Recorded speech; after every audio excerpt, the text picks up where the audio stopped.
Hello friends, welcome to my channel. আজ আমি তোমাদের কম সময়ে সুস্বাদু দুধ পুলি বানিয়ে দেখাবো। দেখো, তার জন্য নিয়েছি চালের গুঁড়ো। আমি এখানে সেদ্ধ চালের গুঁড়ো নিয়েছি। তোমরা আতপ চালের গুঁড়োতেও করতে পারো। সেদ্ধ চালের গুঁড়োর মধ্যে দিয়ে দিলাম স্বাদ মতো নুন। নুনটা দিয়ে চালের গুঁড়োর সঙ্গে ভালো করে মাখিয়ে নিয়ে এরপর ডো বানাবো।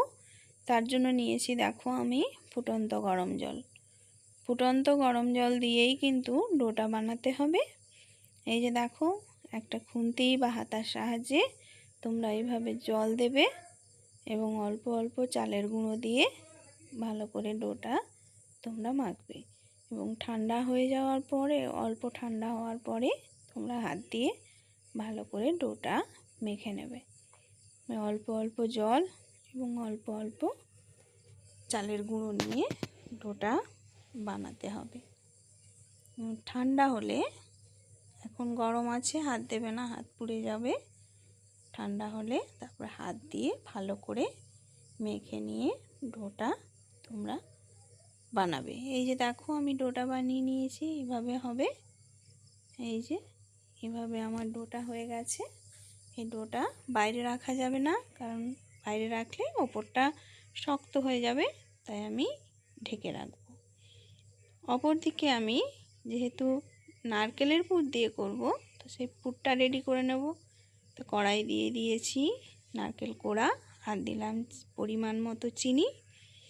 চিনিটা গলা পর্যন্ত অপেক্ষা করতে হবে এবং এই সময় গ্যাসের ফ্লেমটা লো রাখতে হবে। যতক্ষণ না নারকেল কোড়ার সঙ্গে চিনিটা গলে যাচ্ছে ততক্ষণ নাড়তে হবে। দেখো, আমার গলে গেছে। এই পর্যায়ে দিয়ে দিলাম 4টে এলাচ থেতো করে, দিয়ে আবার মিশিয়ে নেব। মিশিয়ে নিলেই আমার পুর রেডি। আমার পুরটা রেডি হয়ে গেছে। এরপর আমি পিঠেগুলো বানাবো। দেখো, যে ডোটা করে রেখেছিলাম তার থেকে অল্প একটুখানি নিয়ে গোল করে একটা বাটির শেপ দেব। এই যে দেখো, বাটির শেপ দিয়ে তার মধ্যে পুরটা দিয়ে দুটো মুখ সিল করে নেব, যাতে না পুরটা বেরিয়ে যায়। এভাবে সিল করে নিয়ে আঙুলের সাহায্যে একটু চেপে মুড়ে নিলেই হয়ে যাবে আমার পিঠে রেডি। তোমরা তোমাদের পছন্দ মতো ডিজাইন এখানে করে নিতে পারো। আমি একটা সাধারণ ডিজাইন করলাম। তোমরা তোমাদের নিজেদের পছন্দ মতো ডিজাইন করে নেবে। যে দেখো, এভাবে আমি কতগুলো পিঠে বানিয়ে নিয়েছি। আরেকবার দেখাচ্ছি।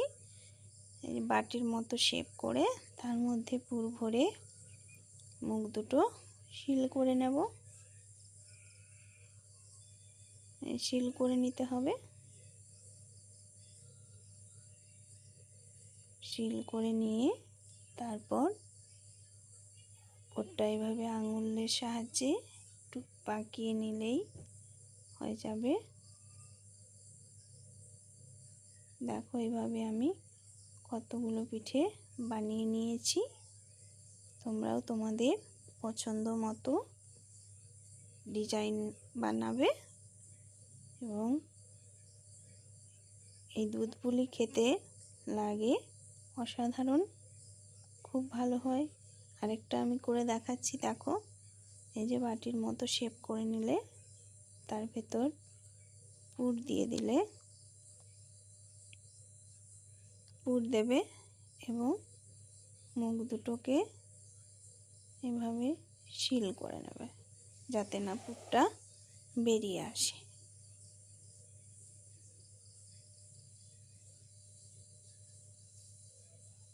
এভাবে সিল করে নেবে এবং আঙুল দিয়ে সাহায্যে এইভাবে একটু বাঁকিয়ে নিলেই হয়ে যাবে রেডি। তো দেখো, এইভাবে আমি কতগুলো পিঠে বানিয়ে নিয়েছি।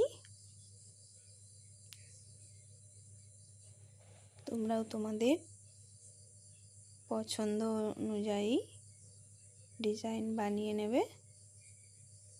যে দেখো, এরপর আমি এই পিঠেগুলো দুধে সেদ্ধ করব। তার জন্য গ্যাসে দুধ বসিয়ে দিয়েছি এবং দুধটা ফুটতেও শুরু করেছে। ফুটন্ত যখন ফুটবে তখনই কিন্তু পিঠেগুলো দিতে হবে, নইলে কিন্তু ভেঙে যাবে।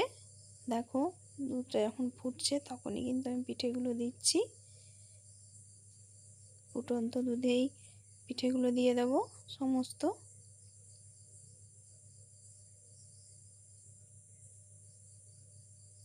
এখন বেশি নাড়াচাড়া করা চলবে না, পিঠেগুলো দিয়ে একটু অপেক্ষা করতে হবে। এই যে দেখো পিঠেগুলো উপরে ভেসে এসেছে। পিঠেগুলো যখন হবে তখন পিঠেগুলো ভেসে যাবে। এই পর্যায়ে আমি দিয়ে দিলাম পরিমাণ মতো চিনি। পরিমাণ মতো চিনি দিয়ে দিলাম, আর দেব নারকেল কোড়া।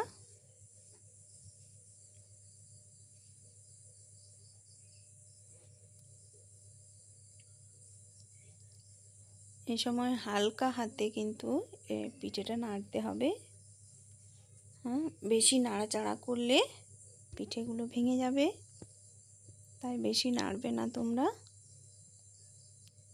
হালকা হাতে তোমরা পিঠেগুলো নাড়বে। এখানে বলে রাখি আমি চিনি দিয়ে করছি, তোমরা খেজুর গুঁড়ো দিতে পারো। খেজুর গুড় দিলে এর টেস্ট হয় অসাধারণ।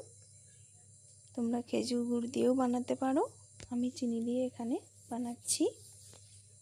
দেখো হয়ে এসেছে পিঠেটা আমার।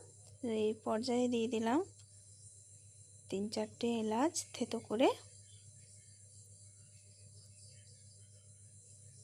একটু চিনিটা কম মনে হচ্ছিল, তাই আমি আবার একটু চিনি দিলাম। তোমরা তোমাদের স্বাদ অনুযায়ী দেবে। এই যে দেখো পিঠেটা আমার রেডি হয়ে গেছে। এভাবে একটু পাতলা নামাতে হবে, মোটা হলে হবে না, কারণ বসে যাবে। এই পিঠেটা আমার হয়ে গেছে, খাওয়ার জন্য একদম ready. Please like, share, comment and subscribe my channel. Thank you.